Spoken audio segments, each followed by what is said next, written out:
It's a big up day with the Dow 30 up 3% today. Really nice spike. Oftentimes that signals a move upwards in a bigger, broader sense. Let's take a look at the Nasdaq Composite. Was really strong, up 3.5% today. We're approaching the fact that it's almost to that higher high, not quite. It could break through that tomorrow.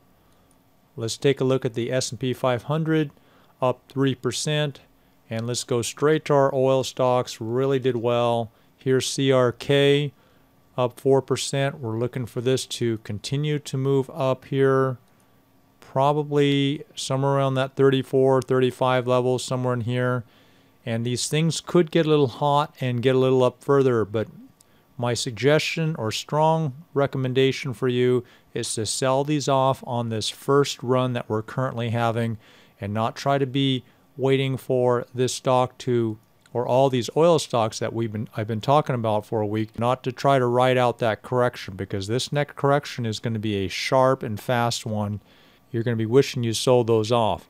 So I would strongly recommend you to sell off these stocks at this first run that we're currently in right now.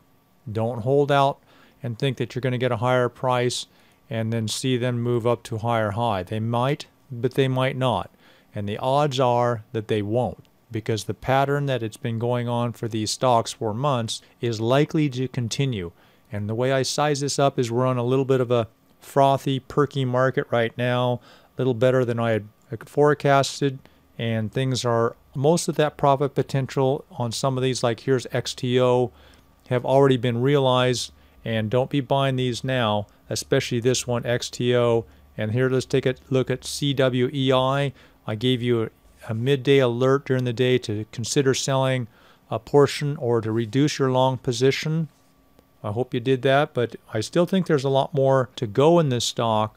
But the way you play it, the way you play the percentages in this kind of thing is you reduce your position and then you let the other remaining half, if that's the case of what you have, to let them run all the way.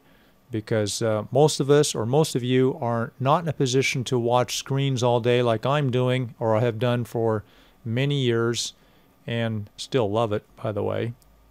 And then it's harder for you to pull the trigger, so you're going to have to keep your stop losses in. I still recommend between a 5 and a 7% trailing stop loss. Let's move on to TSO. This one has potential to do quite a bit better. We had a false start on this stock here, where I think we bought it somewhere in this area here, and then it went up a little bit and then went to a lower low. Finally got on board again a second time, and that's often something you want to learn how to do and be flexible to say, okay, I was stopped out, you hit a lower low. Don't get in an emotional depression or upset that you lost money. I get a couple of your emails this last week that you're discouraged. On the first time, I was a little early on TSO, but you just keep on watching, you keep on working with this. Let's move to another stock, GMXR. Here's GMXR. It's turning out to be really nice. This was a real weak guy here. Let's take a little closer look up on this. This was a like 5 or 6 weeks straight on a downtrend, and I was a little early on this, but it's working out real nicely here. Over $11. I think my original forecast on this was $10.50 to $11. I erased the 10.5, moved to 11. We hit 11.27 today on the high, which is listed right over here on the upper left. But I'm thinking that this has got some more room to grow. I also put this on the midday alert to reduce this, and then you can just go ahead and let it run and see what you get. But I'm thinking that we possibly might do something like this, and just going to have to watch it on your own, and you're going to have to decide on your own how to treat this. But I like the idea of controlling that risk and reducing as we get close to a price or a trading action that suggests we might sell off. We got through that price today, that first price target, so that's why I alerted you of that. Now, again, I'm going to repeat the same thing is I really like to see you guys to sell off these long positions on this first run, because we know if this thing goes like this, it's going to go like this. And then you'll be singing the blues wondering, oh, why didn't I sell at $11 or $12 and now it's at 9 something?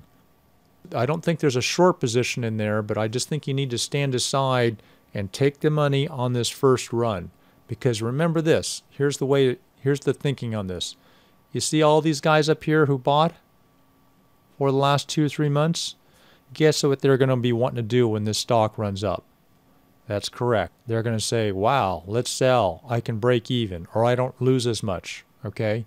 Then we've got the hedge fund speculators, we got the short sellers, we got the mutual fund managers. There's going to be some selling pressure on this, on the top of this run that we're currently having.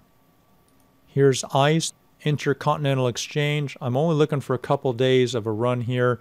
Don't get too particular of how much money you make or you don't make.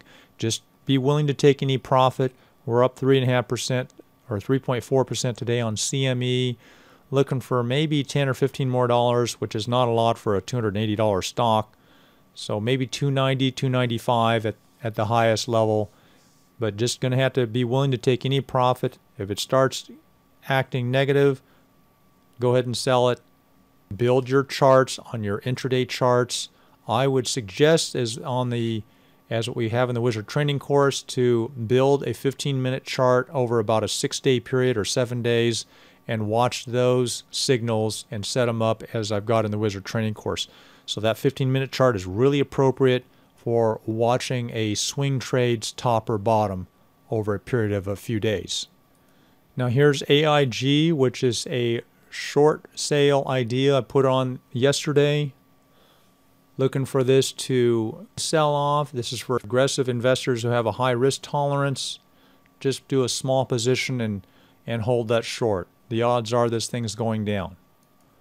I did not post any new ideas tonight because we're trying to manage what we currently have, which is a lot of long positions. So you guys put the odds in your favor. You take care, and we'll talk to you tomorrow night.